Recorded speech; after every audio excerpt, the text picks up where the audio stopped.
Vamos começar.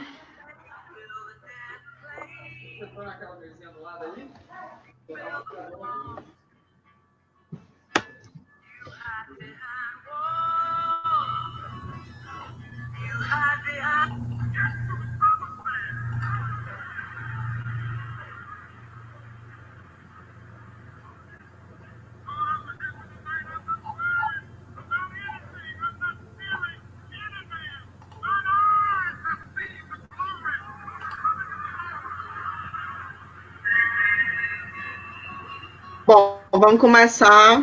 Já estamos com o link aí distribuído nas listas. Né? A gente vai começar hoje mais um programa antivírus, o nosso programa semanal de discussão sobre a conjuntura. O tema de hoje é Bolsonaro, balança, mas será que cai? A gente vai tentar discutir um pouco sobre isso, o que aconteceu desde o último programa para cá, a reunião do Diretório Nacional do PT que aconteceu no dia de ontem. Né? Mas antes a gente queria fazer um pequeno comentário sobre o dia de amanhã, né? Amanhã é 1º de maio, a gente vai ter mobilizações virtuais aí pelo país inteiro. Há uma imensa polêmica em curso sobre o palanque que as principais centrais sindicais estão montando aí para esse 1º de maio, o palanque virtual, vão ter falas, debates e algumas figuras, digamos, controversas, para dizer o mínimo, foram convidadas. Figuras como Fernando Henrique Cardoso, Rodrigo Maia, Davi Alcolumbre, né, pessoas que são consideradas inimigas da classe trabalhadora e estão sendo possíveis presenças no nosso 1º de maio. Então, sobre isso, Walter vai comentar um pouco e também falar um pouco para a gente agora nesse início do programa sobre as origens desse 1º de maio da classe trabalhadora. Walter.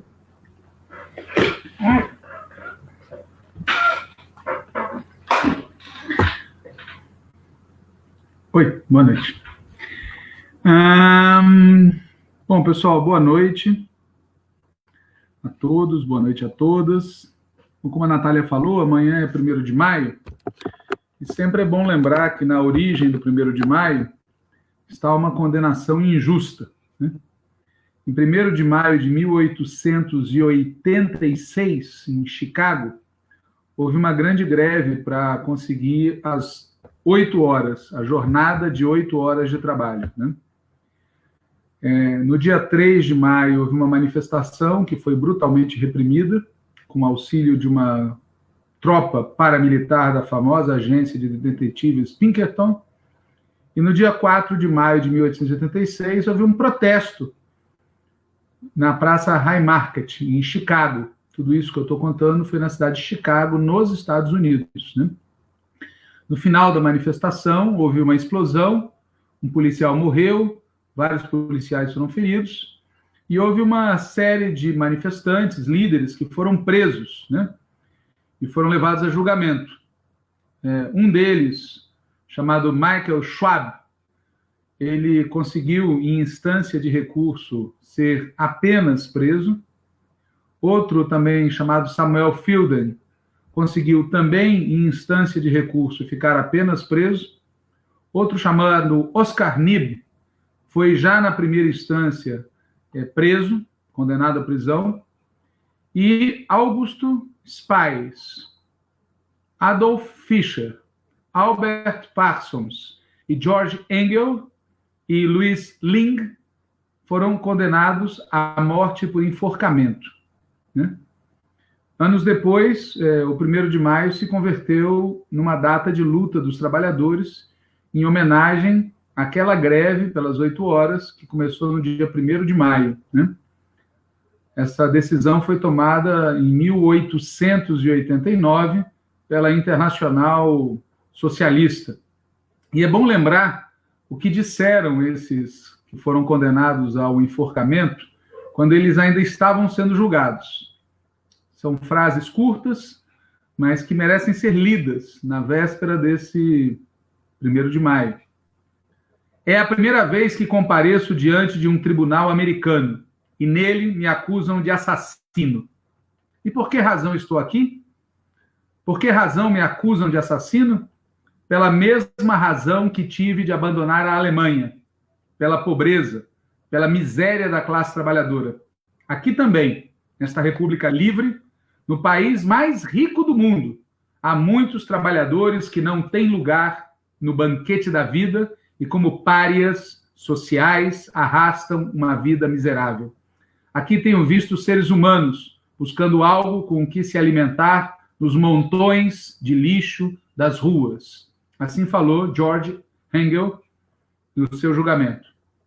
Geralmente não se considera um crime um intelectual ser revolucionário, mas se torna um crime se o revolucionário for um pobre. Assim falou Samuel Fielden no seu julgamento.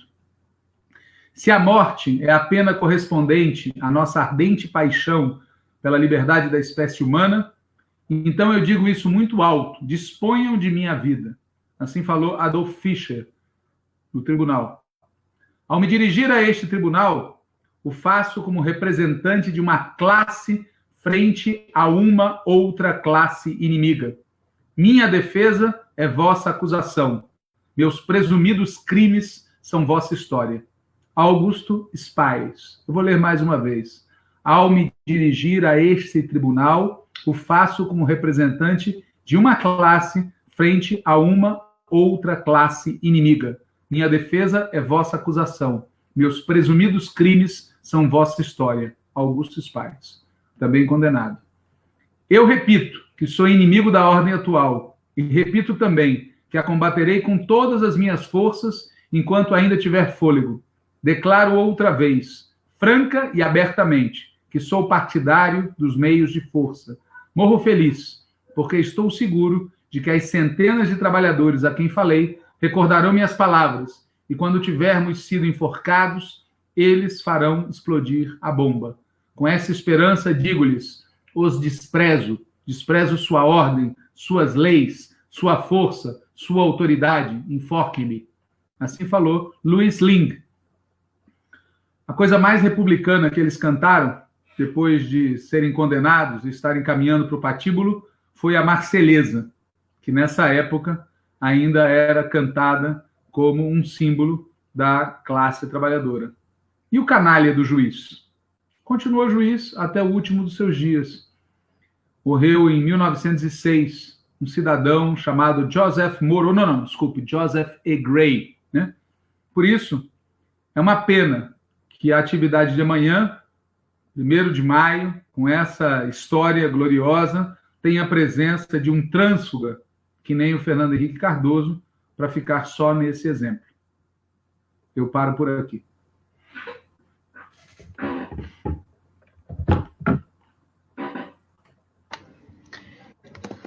Pois é, a gente sabe que ainda estão acontecendo várias polêmicas, né? Temos informações de vários parceiros nossos aí do campo popular, como, por exemplo, a Frente Povo Sem Medo, que anunciou a sua retirada do 1º de maio. Então, o 1º de maio, pelo que a gente está observando, ele deixa de ser unificado e tem várias críticas, enfim, no nosso campo a essa participação que a gente ainda não sabe se vai materializar, né?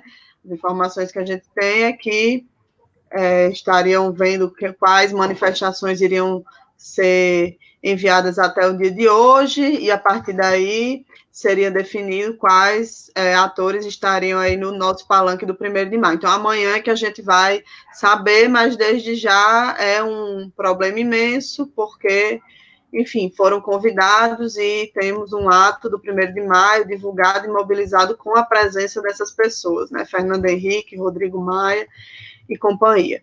Então, agora a gente vai falar um pouco sobre os fatos dessa semana, né? A gente teve aí a demissão de Moro, foi um assunto que no último programa já havia os rumores de que pudesse acontecer, até alguns militantes que acompanham aqui o nosso programa chegaram a perguntar sobre isso na última quinta, né? E aí na sexta-feira de manhã a gente acordou com a notícia da exoneração do diretor da Polícia Federal, que veio a culminar no pedido de demissão do ex-juiz e agora ex-ministro Sérgio Moro. E aí, desde então, muitas repercussões sobre esse assunto vêm acontecendo, seja no âmbito da popularidade, do apoio ao governo Bolsonaro, seja no próprio governo, com nomeação de um novo ministro da Justiça, de um novo diretor-geral da Polícia Federal, e, obviamente, tudo isso balança a, digamos, entre aspas, estabilidade do governo Bolsonaro, né? Moro se demite na sexta-feira, ele não se demite de forma pacífica, né? Ele sai atirando, e aí joga no ventilador um monte de situações muito comprometedoras envolvendo o Bolsonaro, envolvendo sua família, envolvendo a tentativa dele de barrar investigações em curso que podem vir a prejudicar o seu filho. Essa é a questão principal em relação à chamada interferência de Bolsonaro na Polícia Federal. E aí, diante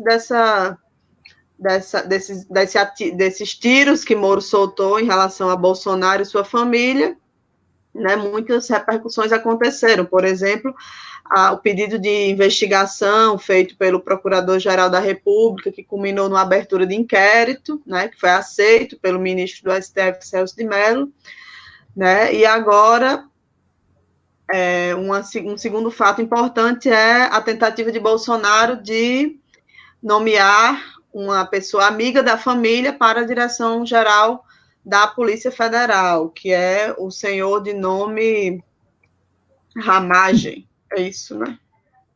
Forragem, não, Ramagem. Enfim. Então é isso. Bolsonaro leva esse golpe de Moro, né, na sexta-feira. Ele admite a tentativa dele de saber tudo o que acontecia na Polícia Federal, e, obviamente, isso inclui as investigações em curso contra seu filho, né? Então, a demissão do diretor-geral da Polícia Federal é materializada, a demissão de Moro é materializada, um novo ministro foi nomeado no dia de ontem, né? Então, Bolsonaro nomeou o advogado-geral da União para ministro da Justiça, tentou nomear o amigo da família para a Polícia Federal, mas, de novo, o STF atuou nessa situação e barrou a nomeação do diretor-geral da Polícia Federal, que, segundo Bolsonaro, é o seu sonho tê-lo lá, né? Então, todos esses fatos que aconteceram de sexta até ontem colocaram em evidência um tema aí no meio da pandemia, um tema que não estava tão em evidência, mas foi colocado agora, que é o tema da chamada autonomia da Polícia Federal e das instituições. É um tema que causa polêmica, inclusive dentro do PT, dentro da esquerda, né? E aí a gente se pega travando esse debate sobre, afinal, o presidente da República deve ou não controlar a Polícia Federal e as demais instituições, especialmente as do braço repressivo do Estado, do aparato do Estado, né? E quais as consequências dessa situação que aconteceu de sexta até ontem para o governo Bolsonaro? Essa é uma discussão que a gente quer começar fazendo aqui. Eu queria que Walter comentasse um pouco sobre esses assuntos, tanto essa discussão mais ampla sobre o papel do governo e do presidente da República no controle dessas instituições, quanto as consequências dos fatos concretos que eu relatei aqui para o governo Bolsonaro. Esse debate sobre a interferência do presidente da República na Polícia Federal apareceu no discurso que o Sérgio Moro fez na coletiva em que ele pede demissão, que ele comunica que não é mais ministro do Bolsonaro, né? É muito divertido, porque o Sérgio Moro, ele contribuiu ativamente por um golpe de Estado contra uma presidenta honesta. Ele garantiu a condenação e a prisão de um inocente. Ele foi fundamental para a eleição de um bandido. Ele aceitou ser nomeado ministro da Justiça e Segurança Pública de uma quadrilha. Durante a sua gestão como ministro, ele não incomodou nenhum dos bandidos que o cercavam. E aí ele vem e pede, com a maior cara de pau do mundo, demissão, dizendo que ele não aceitaria interferência política na nomeação do diretor-geral da Polícia Federal. E ainda teve a petulância de dizer que nos governos petistas, que ele fez questão de reafirmar que considera que foram corruptos, não teria havido interferência política na Polícia Federal. Ou seja, por tabela, ele sugeriu que o cavernícola estaria se comportando pior do que a Petralha, né? E ainda teve alguns petistas que bateram no peito e disseram, tá vendo? Tiveram que reconhecer que a gente não interferia, né? Bom, a verdade dos fatos é outra, né? O cavernícola, ele interferiu na Polícia Federal e interferiu no Ministério da Justiça com várias finalidades, entre as quais proteger os crimes do seu clã familiar, facilitar as negociações de uma nova maioria congressual, ter maior controle sobre a Polícia Federal, que ele quer que seja uma espécie de mistura de FBI com Gestapo. Aliás, um ponto alto da interferência dele na Justiça foi a nomeação do próprio Sérgio Moro. Ele nomeou como ministro da Justiça aquele que manipulou o processo judicial para interferir nas eleições de 2018, né? O próprio Moro, de certa maneira, admitiu isso de diversas formas, uma das quais, na coletiva, foi quando ele se referiu à obstrução da Justiça contra o habeas corpus obtido pelo Lula, obstrução que foi feita em conluio criminoso entre o próprio Moro e o delegado da Polícia Federal, que depois o Moro nomeia para ser o diretor-geral da Polícia Federal, né? Portanto, o que o presidente Bolsonaro fez e faz não pode ser denominado de interferência política. O que o cavernícola fez e faz é crime, é manipulação criminosa. Já a presidenta Dilma Rousseff e o presidente Lula, quando deixaram de interferir na Polícia Federal e no Ministério da Justiça, deixaram de fazer isso quando esta interferência era necessária para defender a democracia e o Estado de Direito contra um golpe em marcha, e como todo golpe de Estado, ele é operado a partir de algumas instituições do Estado. Portanto, se eles tivessem feito a coisa certa naquele momento, eles teriam intervido na PF e intervido também no Ministério. Naquele momento, a interferência era necessária, porque ela não tem nada a ver com a interferência que o cavernícola fez e faz. Mas, infelizmente, como a gente sabe, tanto o companheiro Lula quanto a companheira Dilma foram prisioneiros de um republicanismo ingênuo que teve no então ministro da Justiça, José Eduardo, o seu pináculo, né? Portanto, a comparação feita pelo Moro não cabe. Ele fez essa comparação porque ele quer reconstruir a imagem dele próprio. Ele quer continuar sendo antipetista, mas quer também ser pós-bolsonarista. Por isso, também não se deve comparar o que o Alexandre Moraes fez agora, bloqueando a nomeação do diretor-geral da PF, o tal Ramagem, com aquilo que o Gilmar Mendes fez antes. O Gilmar Mendes, que muita gente hoje no PT até acha um cara legal, né, porque as pessoas às vezes têm pouca memória, foi um dos responsáveis, um dos principais responsáveis, naquele momento decisivo, para impedir que o Lula virasse ministro da presidenta Dilma. Diga-se de passagem, eu, por exemplo, naquela época me comuniquei com o presidente Lula para dizer que ele não fizesse isso, que ele não fosse para o ministério, mas decidiu ir. E o Gilmar Mendes foi um dos que obstruiu isso. E este cidadão, tá certo que fez isso naquela época, fez isso com o propósito de facilitar um golpe de Estado. O Gilmar Mendes contribuiu para um golpe de Estado. Já o Alexandre Moraes, quando impede a nomeação do diretor-geral da PF, ele pode estar fazendo isso por dois motivos. As pessoas cheias de amor podem dizer que ele está impedindo a consumação de um crime. As pessoas com mais memória no coração vão dizer que ele está interferindo numa luta de quadrilhas, né, da qual ele faz parte.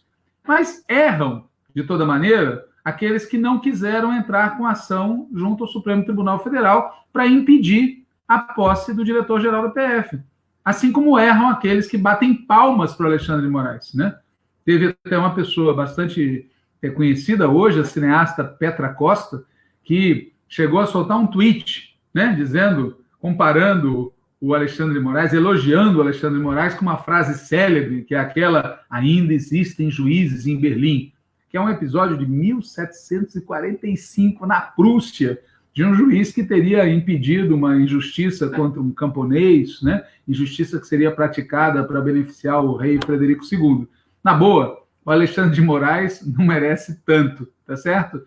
Ele é parte da coalizão golpista, a coalizão golpista está vivendo uma guerra civil, nós temos que aplaudir a briga, quando a briga acontece, não aplaudir um dos contendores. Tem gente aplaudindo o Alexandre de Moraes, meu Deus, não devemos fazer isso. E, de outro lado, óbvio, o Bolsonaro não é um déspota iluminado, né? Assim como Alexandre de Moraes não é um defensor dos pobres. É isso que eu teria a dizer, Natália, respondendo a questão que você me fez. Sempre lembrando que o ministro Alexandre de Moraes foi nomeado pelo golpista Temer após o falecimento do ministro Teori naquele fatídico acidente de avião. Que algum dia vai entrar na mesma categoria das facadas. Só lembrando isso aí. Então, é isso. A gente vai agora comentar um pouco nessa mesma linha aí do Bolsonaro balança, mas será que cai? Né? Falar um pouco da reunião da direção nacional do PT, né, Walter? Aconteceu ontem essa reunião. A gente vai comentar aqui um pouco sobre o que aconteceu ou não aconteceu na reunião de ontem, a reunião que começou por volta das 10 da manhã, durou até quase 9 da noite.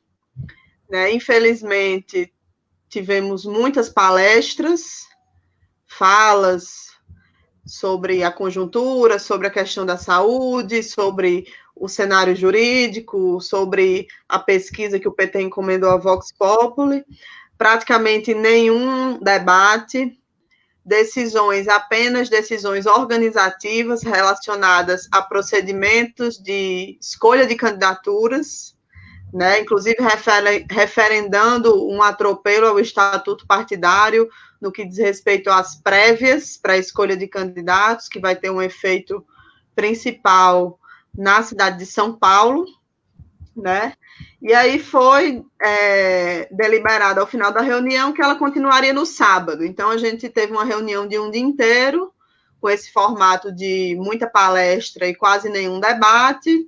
Aprovou-se um texto base para ser resolução da reunião, sendo que esse texto base não pôde ter as emendas que foram apresentadas antes da reunião, num dia antes, debatidas e votadas, né, diante do formato da reunião, que começou com muitas falas e não pelo debate político.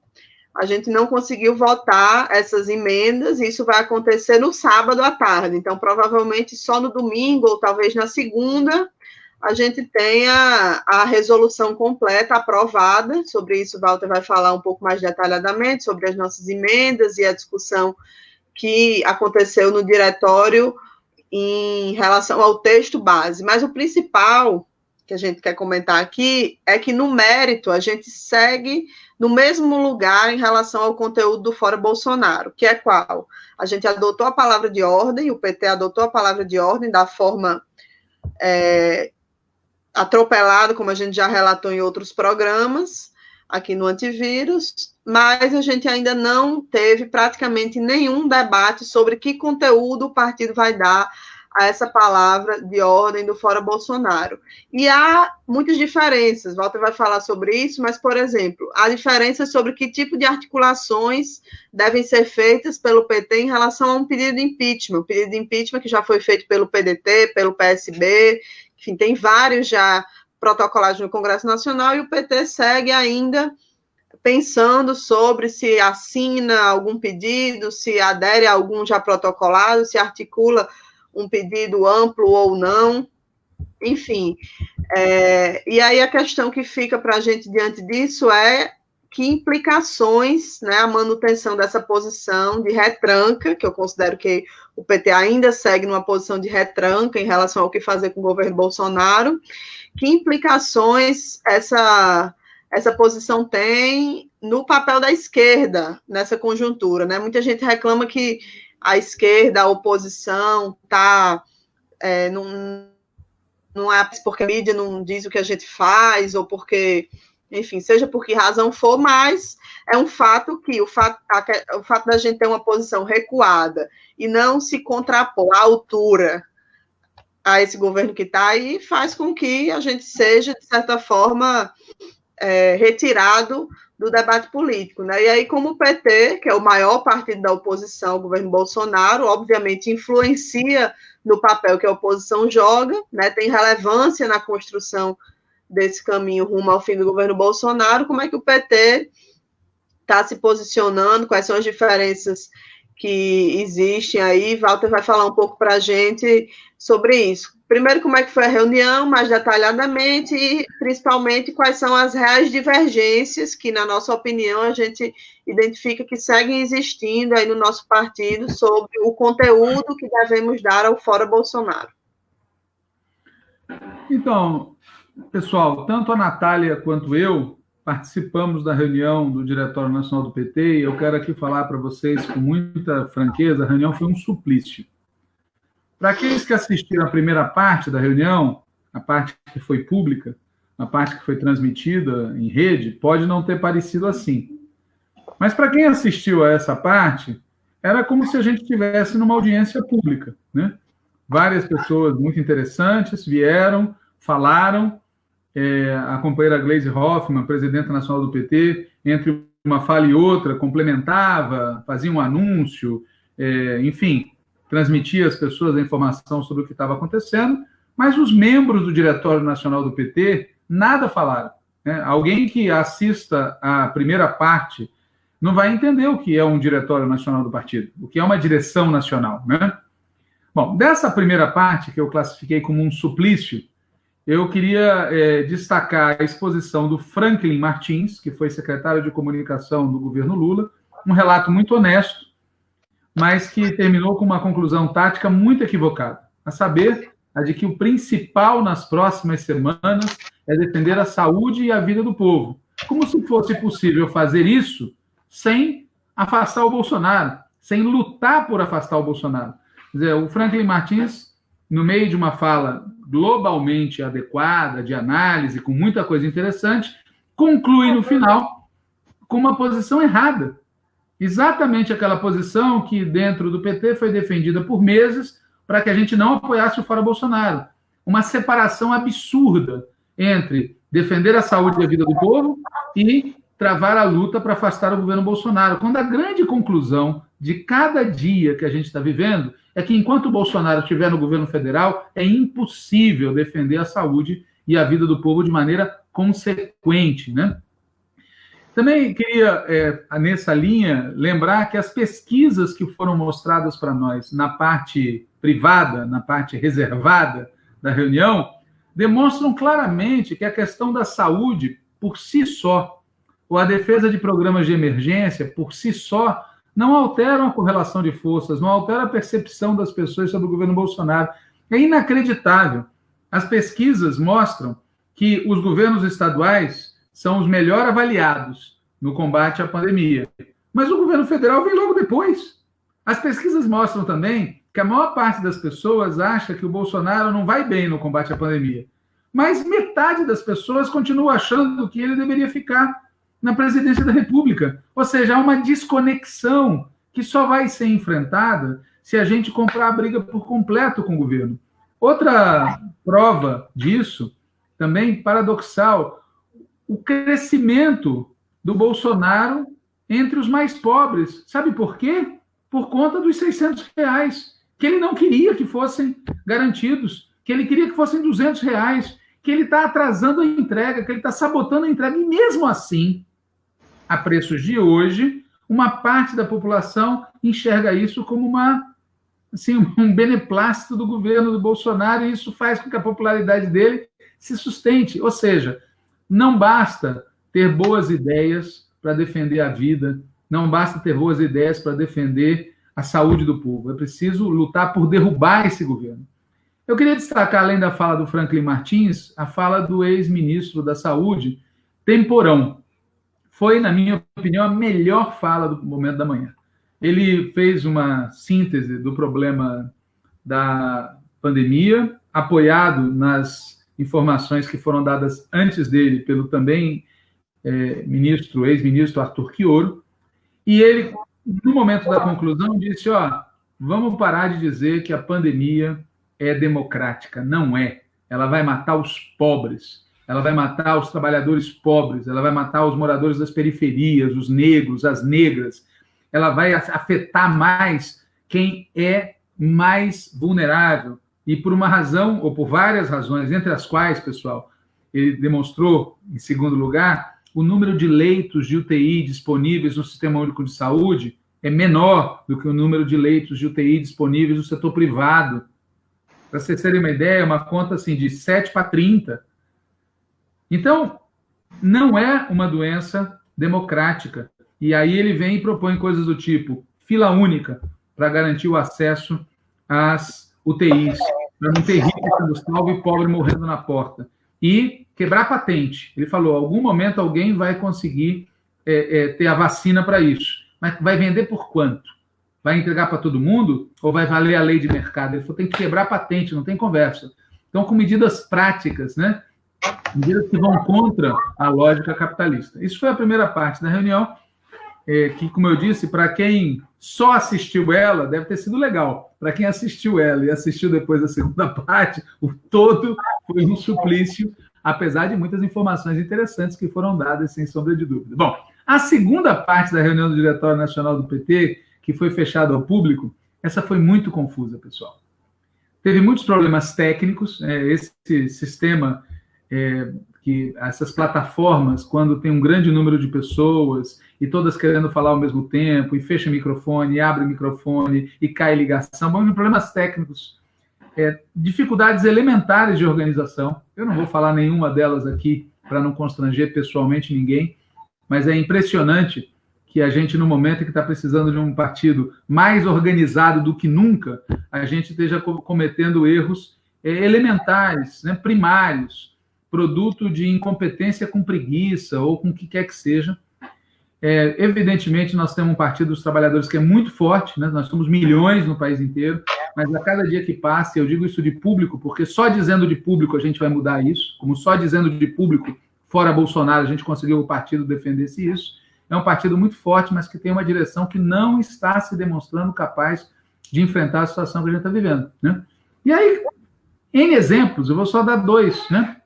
O caso Dória, é inacreditável como as pessoas começam a alavancar o nosso adversário de amanhã. Parece que não aprendem, né? Lembram da campanha de 2018, que os elogios do Fernando Haddad ao Alckmin foram usados contra nós na campanha? E alguém acha que esses elogios contra o Dória já estão sendo utilizados contra nós? E elogiar pelo quê mesmo? Por acaso ele está fazendo a coisa certa? O fato de que ele está enfrentando um cavernícola faz dele um ruge? Que papo é esse? Um fascista? Um tecnofascista? E o outro exemplo é esse caso já comentado aqui do palanque do 1º de maio. É inacreditável a gente dizer para a classe trabalhadora que nós deixamos de fazer um 1º de maio com todo mundo da esquerda porque a gente quis pôr no nosso palanque virtual uma gravação do Rodrigo Maia, o carrasco da Previdência, uma gravação do Fernando Henrique Cardoso, aquele que falava dos inempregáveis e chamava aposentado de vagabundo. Para quê? Para que a gente ressuscita essa gente? Entendeu? Para que a gente se mistura com... Já não aprendemos no que isso dá, né? Então, tem problemas gravíssimos. E isso ficou evidente no debate da resolução, né? Apareceram de novo 2 posições dentro do partido, né? Uma posição foi apresentada no documento defendido pela companheira Gleisi Hoffmann e pelo companheiro Paulo Teixeira, secretário-geral nacional do PT, e outro documento foi defendido pelo companheiro Rui Falcão e por mim, né? Basicamente, o que eu disse, né, na minha defesa, que coincide no mérito com a defesa feita pelo companheiro Rui Falcão. Primeiro, o PT está 100% unido em defesa da vida, do emprego e da renda. Sobre isso, ninguém tem dúvida, que nós temos que defender a vida do povo, a saúde do povo, o emprego do povo, a renda do povo, né? E hoje, o PT está unido 100% em torno do slogan Fora Bolsonaro. Mas a gente continua dividido acerca de como é que a gente enxerga a condução da luta pelo Fora Bolsonaro. Quando a gente olha o texto apresentado pela companheira Gleisi Hoffmann e pelo companheiro Paulo Teixeira, fica evidente a diferença que existe, né? A primeira diferença é: nós defendemos, fora Bolsonaro, Mourão, seu governo e suas políticas.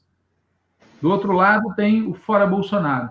Não tem clareza, ênfase, delimitação clara que nós queremos tirar toda a corja e que nós não compactuamos com a posição já expressa publicamente por alguns líderes da esquerda, inclusive, de que se sai o Bolsonaro e entra o Mourão, fica razoável, né?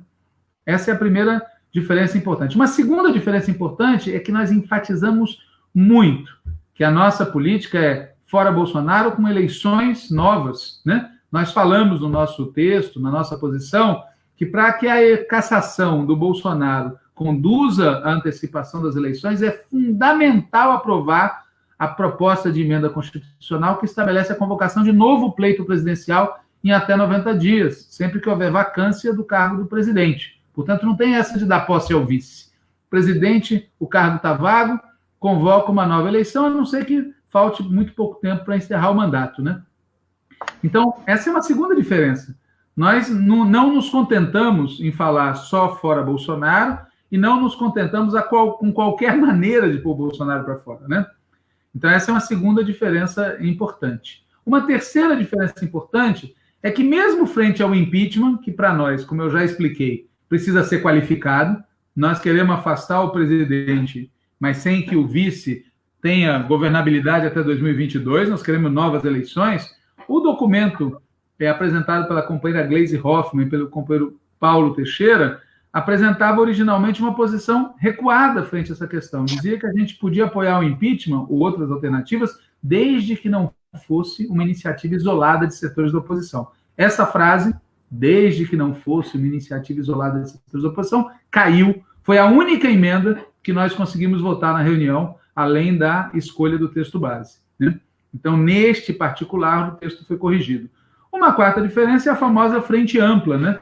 O texto que foi aprovado, contrário ao que eu e o companheiro Rui Falcão defendemos, insiste nessa ideia de que o Brasil e as instituições, né? Insiste na ideia de que o PT vai compor uma ampla frente. E o que é essa ampla frente? É isso que a gente está vendo. Essa obsessão de achar que você amplia junto ao povo, se somando à direita que cortou os direitos do povo, só porque esta direita diz que, oportunisticamente, é contra os excessos antidemocráticos do Bolsonaro, porque agora são contra eles, né?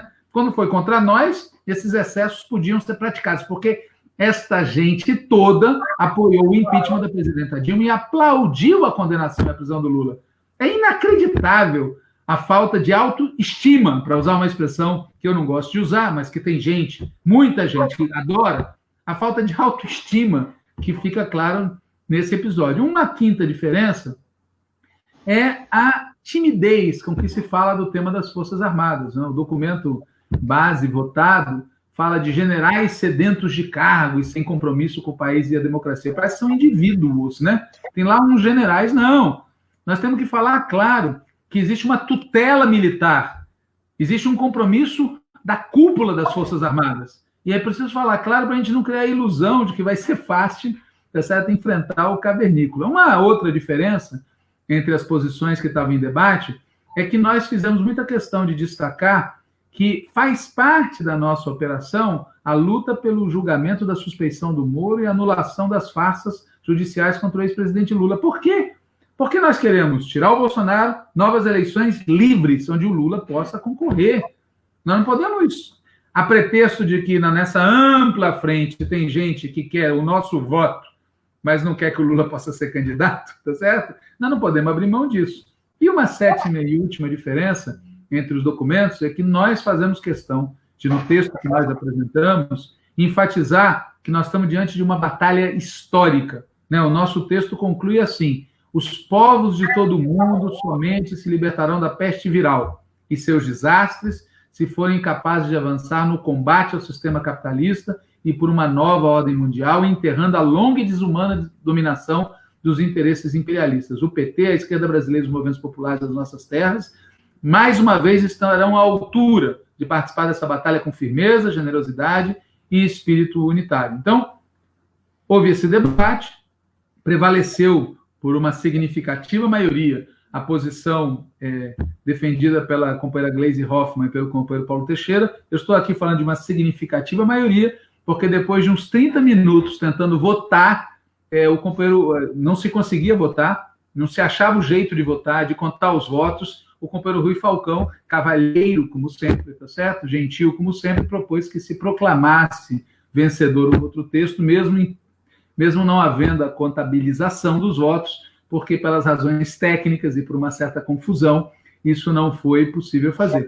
Eu concluo essa minha síntese aí do que aconteceu, destacando o fato de que o que mais chama a atenção é o atraso com que o PT aderiu ao Fora Bolsonaro, e como o momento em que nós estamos fazendo isso é um momento em que o lado de lá, né, o Bolsonaro, se mantém relativamente forte, a situação sanitária, econômica e social vai piorando muito, a disputa entre eles está se agravando muito, e o que de pior pode acontecer para o PT, pessoal, nesse momento, é a gente ficar em posição paralisada ou subalterna frente à centro-direita. Por isso, eu espero que no dia 2 de maio, na reunião que o Diretório Nacional do PT vai fazer de novo, a gente consiga, na votação das emendas, corrigir os equívocos do texto aprovado no Diretório Nacional.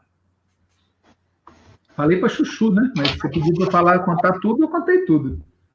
Foi ótimo. É isso, Walter. Tem algumas perguntas aqui, né, sobre as coisas que a gente falou. Eu vou ler só 3 perguntas que eu queria que você respondesse, certo? E depois a gente encerra, porque já está em 43 minutos. Você podia ler uma de cada vez? Certo. Eu estou meio zoró hoje. Tá bom. Então, a primeira pergunta é de Matheus Santos. Após as declarações do Trump num tom mais crítico em relação à situação do Brasil frente à Covid-19, é possível esperar alguma mudança de discurso por parte de Bolsonaro e aliados mais próximos? Então, a primeira pergunta é essa. De Matheus. Você quer responder? Posso responder. Veja, é óbvio que tem uma sintonia entre o Bolsonaro e o Trump. É óbvio também que o Trump foi mudando de posição. É óbvio que o Bolsonaro vai ter que, em algum momento, mudar um pouco de posição. Mas veja que a lógica do Bolsonaro é a lógica de uma classe dominante, de uma elite, num país periférico, subalterno.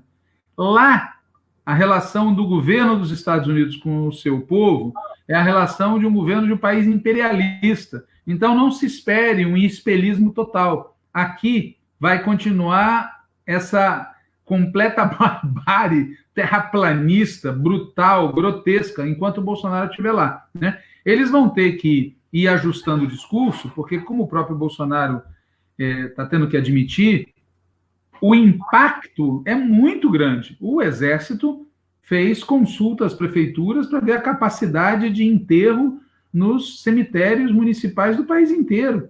Mas isso quer dizer que eles vão aprovar o lockdown? Isso quer dizer que eles vão garantir recursos para a população não morrer de fome? Isso quer dizer que eles vão falar que as fábricas têm que parar e os salários têm que continuar sendo pagos? Isso quer dizer que eles vão distribuir máscara gratuita para a população e álcool gratuito para a população? Isso quer dizer que eles vão colocar os sem-teto em hotéis para as pessoas poderem sobreviver? Não acredito. Simplesmente não acredito. Essa turma não é disso. Tá certo? Eles vão fazer como vários governos estaduais e municipais de centro-direito máximo. No máximo que eles podem chegar é no ponto que alguns governos estaduais e municipais de centro-direita já estão chegando, que é fazer uma coisa meia-boca. E aí, pessoal, os dados apresentados na reunião do Diretório Nacional são terríveis, né? Os dados, se a gente fizer um isolamento parcial, nós estamos falando dos tais 40 mil mortos. Qualquer flexibilização, como o Dória e outros já estão defendendo fazer, vai nos levar para números maiores. E as estimativas continuam sendo aquelas que a gente comentou em outras oportunidades. Se afrouxar 1 milhão de mortos. Nós podemos chegar a isso. 1 milhão de mortos, pessoal, é mais ou menos um morto para cada 200 pessoas. Isso, obviamente, vai provocar ajuste na política dos caras. Mas o ajuste que eles são capazes de fazer não é aquele que é capaz de salvar a vida do povo brasileiro. Para isso, tem que tirar essa turma de lá, toda ela. A outra pergunta, Walter, é sobre um tema interessante, que é sobre esse tema da relação da mídia com a esquerda, né? A gente escuta muito que estão nos boicotando, que a Globo nos boicota e tal. Eu queria que você comentasse um pouco sobre isso. A companheira Neuza, ela fala assim, o site UOL entrevistar Lula hoje significa que a mídia está interessada em abrir o debate contra Bolsonaro e assim abre espaço para o Lula? Veja, quando a gente fala de mídia, a gente está falando de coisas muito diferentes, né? A Rede Globo, e de maneira geral as televisões, é que tem um canhão maior. E a Rede Globo tem uma pauta, organiza a pauta como um partido político. O que eles querem? Eles querem fortalecer uma alternativa ao Bolsonaro sem fortalecer uma alternativa de esquerda. Então, não importa que um dia ou outro dia eles chamem alguém para falar alguma coisa. No conjunto da edição, eles vão transmitir o discurso de que o Bolsonaro está perdendo as condições, não por causa do seu programa, mas por causa das suas atitudes, e o PT, o Lula, já eram. Portanto, vamos construir uma nova cara. Vai ser o Luciano Huck? Vai ser o Sérgio Moro? Vai ser outro palhaço? Quem que vai ser? A ver. Mas eles não vão nos dar espaço.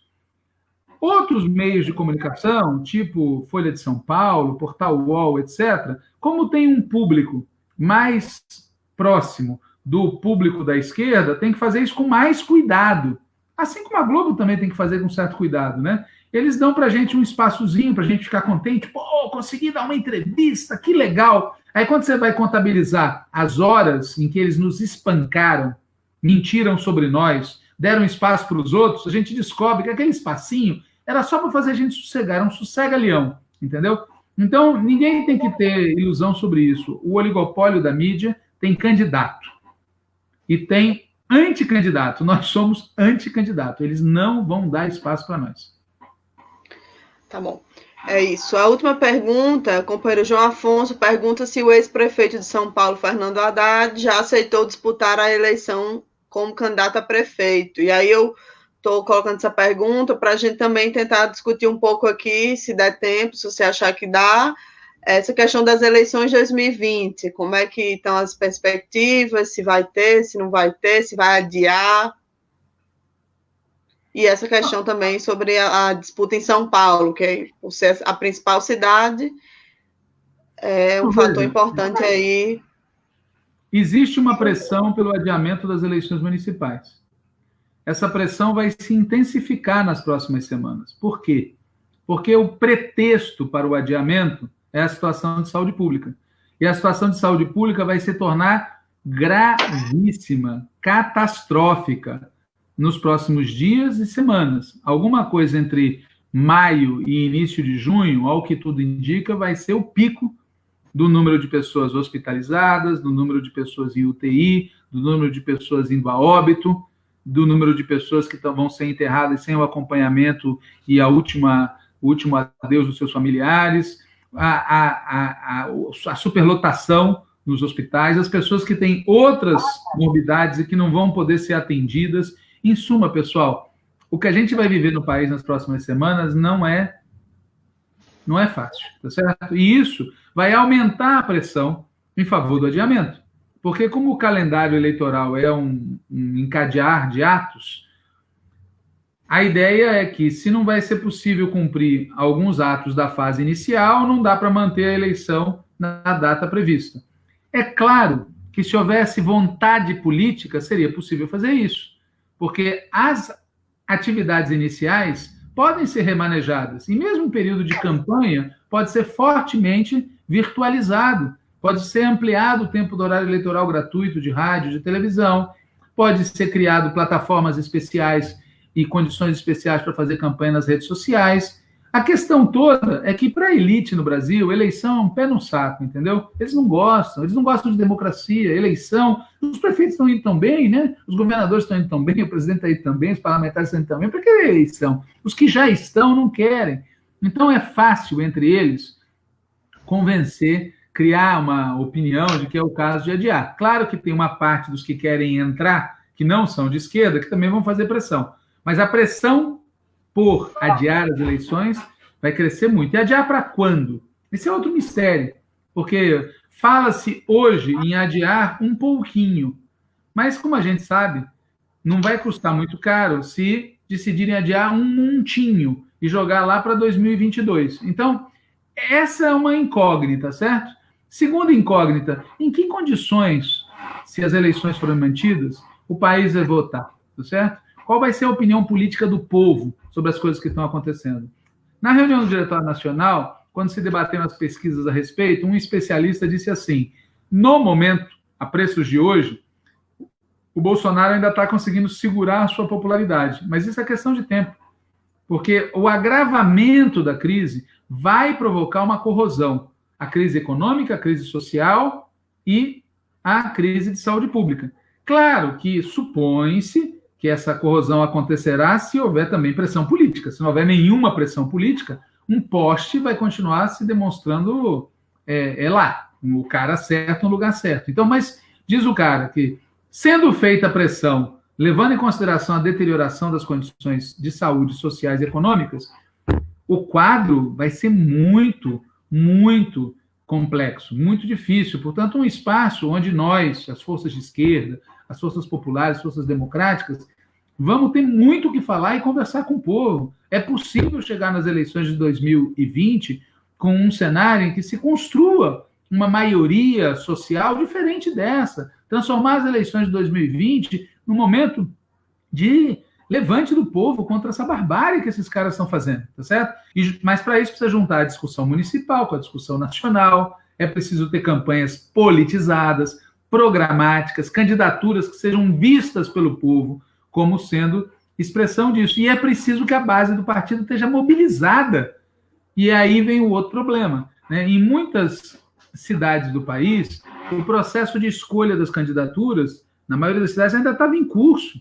E havia discussões, disputas, o candidato não foi escolhido, tem vários nomes possíveis, tem discussão. E, neste momento, mesmo com todas essas incertezas sobre o quadro, se decidiu que o processo de escolha tem que ser feito neste momento, sem que isso seja imprescindível, e não pode ser feito de maneira presencial, e, aí vem o mais grave, se abriu mão de tentar construir sistemas virtuais que garantam aos filiados do PT escolherem a sua candidatura. Então, no caso aqui de São Paulo, em que nós temos 6 ou 7 pré-candidatos, se decidiu primeiro autorizar o Diretório Municipal a sozinho, 40 pessoas, um colégio eleitoral de 40 pessoas, escolher quem vai ser o candidato. Depois, como isso pegou muito mal, se ampliou o tamanho do colégio eleitoral. Agora não é só o Diretório Municipal, vão ser também mais pessoas. Agora, o problema é que se são 40 ou são 300, continuam sendo postos para fora do processo de escolha dezenas de milhares de pessoas. E qual é o efeito disso? O problema não é só quem é escolhido desse jeito, o problema é o engajamento da base do partido em campanhas de candidatos escolhidos desse jeito é uma incógnita, para ser, digamos assim, simpático. É uma incógnita. Então, é uma decisão muito séria e, infelizmente, concluo com isso, para não deixar sem resposta o que você perguntou, infelizmente, o companheiro Fernando Haddad continua com a posição que ele veio manifestando muitas vezes ao longo dos últimos meses. Ele não quer ser candidato a prefeito de São Paulo. É uma pena, porque eu tenho absoluta certeza que nesta conjuntura que a gente está vivendo, um nome como o dele causaria um impacto imenso. Porque que melhor nome para simbolizar na maior cidade do país uma política anti-Bolsonaro do que aquele que foi ao segundo turno contra o Bolsonaro e que já foi prefeito de São Paulo. É óbvio que o nome dele é o melhor. Infelizmente, entram aí outros cálculos, tá certo?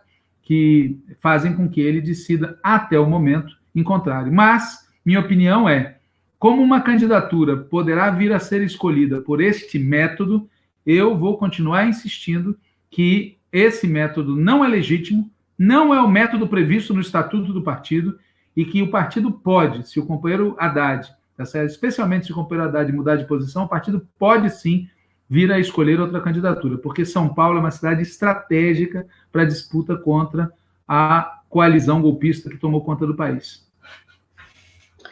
Ok, é isso, gente. A gente vai encerrar aqui nosso programa antivírus de hoje. Já estamos aí em quase 1 hora.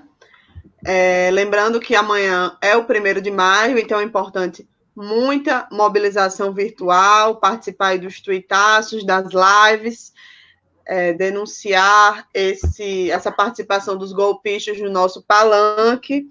Queria também dar um último informe, depois passo para a Walter também falar no final, que domingo, dia 3, a gente vai ter uma reunião da Direção Nacional da Articulação de Esquerda ampliada, com direções estaduais e setoriais, e a gente vai transmitir online essa reunião. Então, quem quiser assistir a nossa reunião, que vai ser uma espécie de plenária, né, praticamente, o debate de conjuntura que vai acontecer, fique atento aí no Facebook do Página 13, que é esse mesmo que a gente transmite o antivírus, que vai poder acompanhar aí no domingo, a partir das 15 horas, domingo à tarde, acompanhar durante toda a tarde a nossa discussão sobre conjuntura. Ela vai acontecer após a reunião do Diretório Nacional, que vai debater as emendas ao texto da resolução ainda pendente de finalização. Então, a gente vai ter aí novas informações e novos elementos para discutir a conjuntura e principalmente a posição do PT.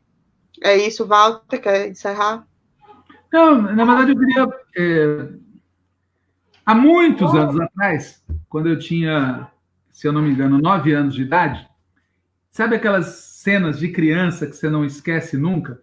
A gente vivia na clandestinidade, meus pais estavam na clandestinidade, usando nome falso, e eu tinha uma ideia mais ou menos aproximada disso, porque eu já tinha trocado de nome. E eu lembro da cena.